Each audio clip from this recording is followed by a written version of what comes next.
Je suis Patrick Tanguy, élu au JUC depuis 2008, maire depuis 2014. Le JUC, c'est une commune de 737 habitants actuellement. En 2015, on a été retenu sur l'appel à manifestation d'intérêt départemental de revitalisation de centre-bourg. C'est vrai qu'à l'époque, on voyait les commerces se fermer. La problématique, elle était vraiment comment recréer une nouvelle vie dans le village et faire venir des gens. En 2015, on s'est associé au CAUE, Conseil en architecture, urbanisme et environnement, et ainsi qu'à Finistère Ingénieur et Assistance, pour un petit peu faire l'état des lieux. Alors là, le chantier qui est en train de se mettre en place, là, c'est la préparation d'un aménagement pour l'installation des cabanes étapes que l'on remettra en place. À l'époque, pour relier la mairie ou la salle socio au terrain de sport, il fallait faire tout le tour du bourg par la route. L'idée, ça a été de créer un passage entre la salle socio-culturelle et le parking du terrain de sport et de recréer des déplacements complètement différents dans la commune. L'EPAB, l'établissement public d'aménagement de la baie de Douarnenez, a remis à jour un ruisseau qui était busé. On a recréé des méandres. Ça a aidé à retravailler la zone humide et à aider finalement la meilleure filtration de l'eau. Et cet espace-là, ensuite, on l'a aménagé tel qu'il est là aujourd'hui. On a également du matériel électrique avec une batterie dorsale ici. Là. C'est des trucs qui sont légers, qui permettent de travailler sans casque anti-bruit. La consigne à vélo, voilà. On a installé donc, vous avez tous les outils pour réparer votre vélo. Vous avez la vise et revenir sur le bourg par ce bourg.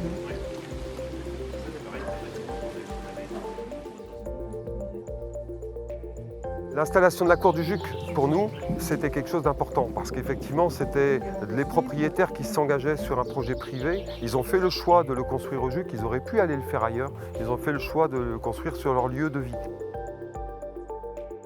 Et puis voilà, il y a eu quelques lourdeurs administratives. La mairie du JUC, monsieur le maire, est intervenu pour essayer de débloquer cette situation et voir comment on pouvait résoudre ce problème. Donc suite à ces échanges, on a pu enfin obtenir un permis de construire pour une certaine partie du bâtiment, mais pouvoir avancer aussi dans notre projet. Donc ça a été vraiment une grosse aide administrative et un soutien aussi psychologique puisqu'ils voulaient vraiment qu'on s'installe et ça nous a permis de continuer l'aventure. Nous, on les a un petit peu assistés aussi dans l'appel à projet région, de telle manière qu'ils aient un petit coup de pouce pour favoriser leurs investissements et soutenir leur activité. L'appel à projet, il y avait les subventions région qui nous ont permis aussi d'acquérir une deuxième machine pour pouvoir développer correctement notre activité.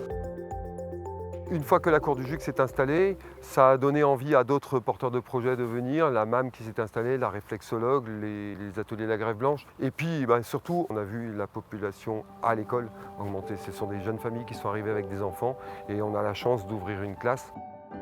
On a discuté à l'époque avec Finistère Habitat sur un projet de rénovation d'un bâtiment pour faire du logement social. C'est eux qui nous ont dit pourquoi pas aller sur cette grande maison qui est en vente au cœur de bourg. L'idée étant de dédier le rez-de-chaussée de cette maison à la création d'un commerce et dans la partie grange latérale, faire du logement. Au départ, c'est du coup la commune du JUC qui nous a contactés au TAC 29 pour une réflexion autour de cet ancien commerce en fait, qui était vide depuis plusieurs années. Ils se demandaient comment faire, quoi. Et moi, j'ai rencontré du coup Patrick Tanguy et puis l'équipe municipale à ce moment-là, avant la réponse à l'appel à projet, pour réfléchir à qu'est-ce qu'on pourrait proposer ici comme activité économique ou socio-économique, surtout dans l'idée de répondre aux besoins des habitants et de la commune. Le projet aujourd'hui, c'est un projet de café-restaurant type bistronomique, une cuisine de qualité, mais avec ce qui a été aussi une condition sine qua non pour la commune, pour le projet, pour les habitants, de se dire qu'il faut que ça soit un lieu ouvert à tous, accessible. Donc ce sera aussi un lieu culturel où il y aura des concerts, a priori des pièces de théâtre, etc. On a fait le choix d'acheter des véhicules électriques qui sont reliés aux bornes de recharge en permanence et les bornes de recharge du syndicat d'énergie. Pour réserver les voitures, donc l'utilisateur va s'inscrire sur une plateforme, va réserver son véhicule pour le créneau qu'il recherche. Il reçoit un code. On a un système de boîte à clés qu'on appellerait, on aimerait bien les appeler jukebox. Notre service de boîte à clés va permettre de réserver 3 types de prestations. Là, donc il y a une boîte à clés qui est prévue pour les 2 véhicules. Il y a une autre boîte à clés qui sera prévue pour l'accès aux cabanes étapes que l'on va mettre en place pour les randonneurs vélos. Et la 3e boîte à clés, à terme, on va la dédier aussi à des vélos électriques en libre service. Notre second mandat, il est déjà écrit. C'est des choses qui sont lancées, des travaux qui sont en cours, beaucoup de travaux. On se donne comme objectif d'aller jusqu'au bout. Maintenant, il faut laisser les choses se faire tranquillement et que tout le monde s'approprie les lieux nouveaux qu'on aura développés.